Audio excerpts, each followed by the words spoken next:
Salam jemaat yang dikasihi Tuhan.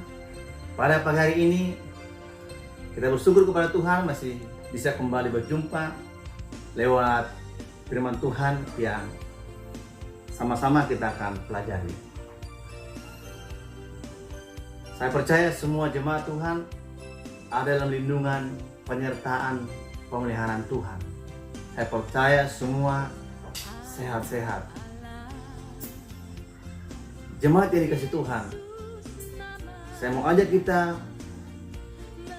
untuk membuka Alkitab kita dari Matius pasal 28 ayat yang pertama sampai ayat yang ke-10. Saya bacakan bagi kita. Kebangkitan Yesus. Setelah hari Sabat lewat menjelang menyingsingnya fajar pada hari pertama minggu itu, pergilah Maria Magdalena dan Maria yang lain menengok kubur itu. Maka terjadilah gempa bumi yang hebat, sebab seorang malaikat Tuhan turun dari langit dan datang ke batu itu dan menggulingkannya, lalu duduk di atasnya. Wajahnya bagaikan kilat dan pakaiannya putih bagaikan salju. Dan penjaga-penjaga itu gentar ketakutan dan menjadi seperti orang-orang mati. Akan tetapi malaikat itu berkata kepada perempuan-perempuan itu, "Janganlah kamu takut, sebab aku tahu kamu mencari Yesus yang disalibkan itu.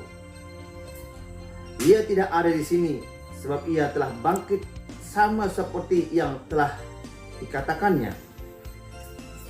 Mari lihatlah tempat ia berbaring. Dan segeralah pergi dan katakanlah kepada murid-muridnya bahwa ia telah bangkit dari antara orang mati. Ia mendahului kamu ke Galilea. Di sana kamu akan melihat dia. Sesungguhnya aku telah mengatakannya kepadamu." Mereka segera pergi dari kubur itu dengan takut dan dengan sukacita yang besar, dan berlari cepat-cepat untuk memberitahukannya kepada murid-murid Yesus. Tiba-tiba Yesus berjumpa dengan mereka dan berkata, "Salam bagimu." Mereka mendekatinya dan memeluk kakinya serta menyembahnya.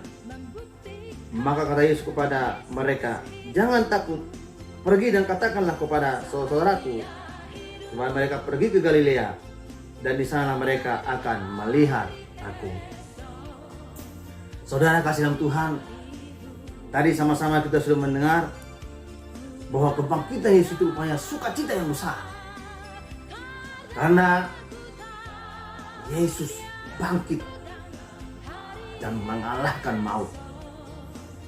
Tapi pada pagi hari ini ada satu ayat yang sangat menarik yang mau kita bahas hari ini, yaitu pada ayat yang ke-6. Dikatakan demikian firman Tuhan, "Ia tidak ada di sini, sebab ia telah bangkit sama seperti yang telah dikatakannya." Saudara kasih dalam Tuhan, perkataan ini sangat menarik, bahwa malaikat itu berkata ia telah bangkit sama seperti yang telah dikatakannya. Maka pada pagi hari ini 3 hal yang akan mau sampaikan sesuai dengan pembicaraan firman Tuhan. Yang pertama, Yesus bangkit sama seperti yang ia katakan, membuktikan bahwa ia Tuhan yang benar. Yesus adalah jalan dan hidup dan kebenaran. Perkataannya ya dan amin. Dalam kitab Bilangan 23 ayatnya yang ke-19 berkata, "Allah bukanlah manusia sehingga ia berdusta. Masakan ia berfirman dan tidak melakukannya? Atau ia berbicara dan tidak menepatinya?" Saudara kasih, Yesus bangkit sama seperti yang ia katakan. Mengingatkan kita kepada pemberitahuan Yesus tentang kematian dan kebangkitannya, serta pada hari ketiga dia dibangkitkan. Yesus 4 kali mengatakan itu, saudaraku. Dalam Matius 16 ayat 21, ia memberitahukan tentang penderitaannya. Dikatakan firman Tuhan, sejak waktu itu Yesus mulai menyatakan kepada murid-muridnya bahwa ia harus pergi ke Yerusalem dan menanggung banyak penderitaan dari pihak tua-tua, imam-imam kepala, dan ahli-ahli Taurat, lalu dibunuh dan dibangkitkan pada hari ketiga. Pemberitahuan yang kedua tentang penderitaannya kita bisa baca dalam Matius pasal 17 ayat 22 sampai 23.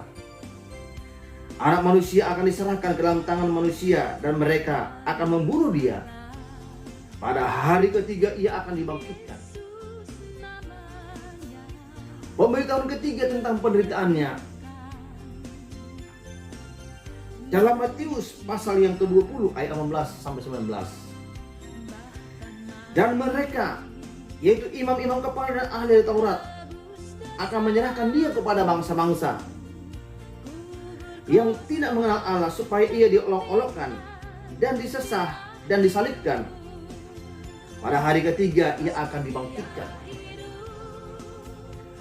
Pemberitahuan keempat tentang penderitaannya dalam Matius 26 ayat 1 sampai 5, terutama ayat 2. Kamu tahu bahwa 2 hari lagi akan ada perayaan Paskah. Maka anak manusia akan diserahkan untuk disalibkan, untuk menjadi anak domba Paskah yang dikorbankan untuk menebus segala dosa dalam pelanggaran kita.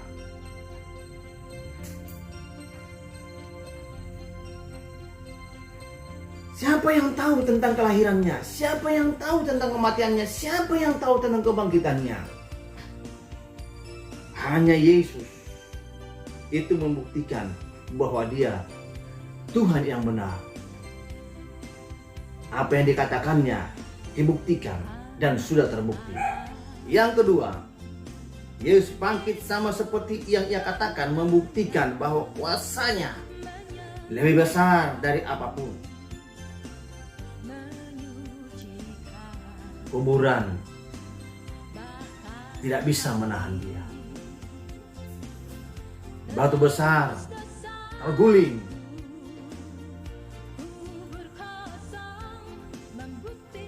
Ketika Yesus menghardik angin badai, membuktikan dia Tuhan atas semesta alam. Ketika ia mengubah air jadi anggur dan jadi anggur yang terbaik, membuktikan dia adalah Tuhan. Ketika dia bangkitkan Lazarus dari kematian, dan pada saat itulah ia berkata, akulah kebangkitan dan hidup. Barang siapa percaya kepadaku tidak akan mati. Saudaraku, hari-hari ini kita sedang dilanda oleh suatu wabah. Jika kita percaya bahwa Yesus bangkit sama seperti yang katakan, membuktikan bahwa ia adalah memiliki kuasa lebih besar dari apapun, maka kita akan dilindungi oleh Tuhan. Mengingatkan kita peristiwa tulah di Mesir, tulah ke-10, ketika Tuhan beritahukan kepada Musa supaya Musa memberitahukan kepada bangsa Israel supaya setiap pintu dan ambang batas dioles dengan darah domba yang tak bercacat. Dan ketika tulah maut itu pada malam hari lewat atas Mesir, bangsa Israel tidak ada yang mati. Demikian juga hari ini lewat kematian Tuhan Yesus Kristus di kayu salib. Darahnya telah terpercik atas kita semua. Dan darah itu memiliki kuasa. Darah itu akan melindungi kita, sehingga kita mengalami kuasa kebangkitannya. Yang ketiga, Yesus bangkit sama seperti yang Ia katakan, membuktikan bahwa pengharapan kita di dalam Dia sudah benar dan tidak sia-sia. Karena kebangkitan Kristuslah menjadikan kita memiliki iman percaya. Karena dikatakan dalam 1 Korintus 15 ayat 20 sampai 22 bahwa kebangkitan Kristus sebagai jaminan akan kebangkitan orang percaya. Setelah Kristus bangkit sebagai yang sulung, baru kemudian orang-orang percayanya. Dalam hal ini kita semakin mantap, semakin yakin bahwa pengharapan kita di dalam Yesus sudah benar dan tidak sia-sia. Itu kenapa? Karena Yesus bangkit sama seperti yang Ia katakan, membuktikan bahwa pengharapan kita di dalam Dia sudah benar dan tidak sia-sia. Karena Kristus bangkit, maka ada masa depan. Mari kita jalani kehidupan kita dengan kuasa kebangkitannya. Maka kita akan keluar sebagai orang-orang yang menang dan diberkati oleh Tuhan. Mari kita berdoa. Tuhan Yesus, kami mengucap syukur Tuhan atas pengorbanan-Mu di kayu salib. Kami tahu bukan karena ada sesuatu yang baik dalam diri kami, bukan karena kami orang yang benar Tuhan, tapi karena Engkau mengasihi kami, Engkau mati bagi setiap kami. Kami bersyukur Engkau bangkit sama seperti yang Engkau katakan, membuktikan Engkau Tuhan. Kami bersyukur Engkau bangkit sama seperti yang Engkau katakan, membuktikan bahwa kuasa-Mu lebih besar dari apapun. Kami bersyukur Engkau bangkit sama seperti yang Engkau katakan, bahwa pengharapan kami sudah benar dan tidak sia-sia. Terima kasih Tuhan Yesus. Berkatilah seluruh sidang jemaat-Mu. Berkati kesehatan mereka, berkati usaha dan pekerjaan mereka. Dalam nama Tuhan Yesus kami berdoa bersyukur. Haleluya. Amin. Tuhan Yesus memberkati.